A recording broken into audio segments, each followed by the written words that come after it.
সবাইকে ওয়েলকাম। আশা করি তোমরা সবাই ভালো আছো। আজ এই ভিডিওতে রোহিত শর্মার টেস্ট ক্রিকেট সম্পর্কিত সমস্ত গুরুত্বপূর্ণ তথ্যগুলি আলোচনা করেছি। ভিডিওটি সম্পূর্ণ দেখো আর রোহিত শর্মার টেস্ট ক্রিকেট থেকে অবসর সম্পর্কে তোমার মতামত অবশ্যই কমেন্টে জানিও। চলো শুরু করি।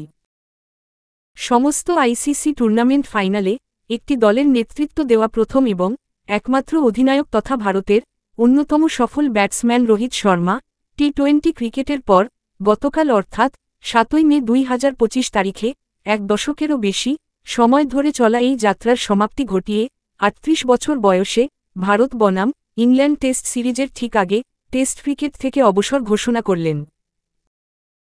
যদিও ওডিআই ও আইপিএল চালিয়ে যাবেন, তবুও সাদা জার্সির উপর বিসিসিআইয়ের লোগো দেওয়া ব্লেজার চাপিয়ে আর টস করতে দেখা যাবে না রোহিত শর্মাকে। এক নজরে হিটম্যান রোহিত শর্মা সম্পর্কিত।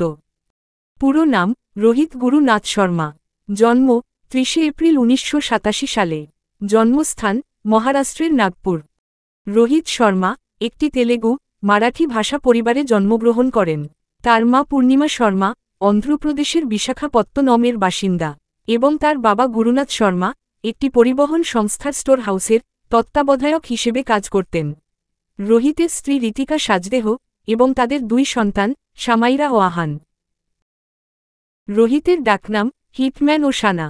ব্যাটিং ডানহাতি এবং বোলিং ডানহাতি অফ ব্রেক। রোহিতের জার্সি নম্বর ৪৫। জাতীয় পুরস্কার হিসাবে ২০১৫ সালে অর্জুন পুরস্কার এবং ২০২০ সালে খেলরত্ন পুরস্কার পায়। ১৯৯৯ সালে রোহিত শর্মা তার কাকার দেওয়া টাকাতে একটি ক্রিকেট ক্যাম্পে যোগ দেন এবং একজন অফ স্পিনার হিসেবে ক্রিকেট জীবন শুরু করেছিলেন।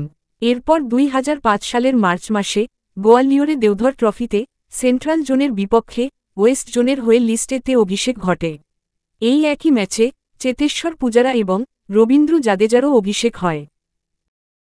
২০০৭ সালে জাতীয় দলে যোগ দেন এবং ২০১৩ সালের নভেম্বরে শচীন টেন্ডুলকারের বিদায় সিরিজের সময় ওয়েস্ট ইন্ডিজের বিরুদ্ধে কলকাতার ইডেন গার্ডেনে ভারতের ২৮০ নম্বর টেস্ট খেলোয়াড় হিসাবে টেস্টে অভিষেক ঘটে এবং প্রথম টেস্টটি ১৭৭ রান করেছিলেন। রোহিত শর্মার শেষ টেস্ট ২৬ ডিসেম্বর ২০২৪ সালে অস্ট্রেলিয়ার বিরুদ্ধে। ২০১৯ সালের অক্টোবরে দক্ষিণ আফ্রিকার বিরুদ্ধে তৃতীয় টেস্টে রোহিত শর্মা তার টেস্ট ক্রিকেটে সর্বোচ্চ ২১২ রান করেন এবং ২০২২ সালে বিরাট কোহলির পর ভারতের অধিনায়ক হন। অধিনায়ক হিসেবে রোহিত শর্মা বিশ্ব টেস্ট চ্যাম্পিয়নশিপ ২০২১ ও ২০২৩-এর নেতৃত্ব দিয়েছিলেন। এছাড়াও রোহিত শর্মা ইন্ডিয়ান প্রিমিয়ার লিগে মুম্বাই ইন্ডিয়ান্স এবং ঘরোয়া ক্রিকেটে মুম্বাই ক্রিকেট দলের হয়ে খেলছেন। এক নজরে রোহিত শর্মার টেস্ট ক্রিকেট সম্পর্কিত। মোট ম্যাচ খেলেছেন ৬৭টি। রোহিত শর্মা টেস্টে মোট ৪৩০১ রান করেন। তার সর্বোচ্চ স্কোর ২১২। ব্যাটিং গড় ৪০.৫৭। মোট সেঞ্চুরি ১২টি, হাফ সেঞ্চুরি ১৮টি। এবার এক নজরে রোহিত শর্মার ক্যাপ্টেন হিসাবে টেস্ট ক্রিকেট। টেস্টে রোহিত শর্মা ৩৫ নম্বর ক্যাপ্টেন হিসাবে জাতীয় ক্রিকেট দলে যোগ দেয়। রোহিত শর্মা মোট ২৪টি টেস্ট ম্যাচে প্রতিনিধিত্ব করে, যার মধ্যে ১২টিতে বিজয়ী, ৯টি হার ও ৩টি ম্যাচ ড্র হয়। রোহিত শর্মার অধিনায়ক হিসাবে উইন পার্সেন্টেজ ৫০% এবং ভারতের ৩৬তম টেস্ট অধিনায়ক জশপ্রীত বুমরা। এই ছিল রোহিত শর্মার শুধুমাত্র টেস্ট ক্রিকেট সম্পর্কিত গুরুত্বপূর্ণ তথ্যগুলি।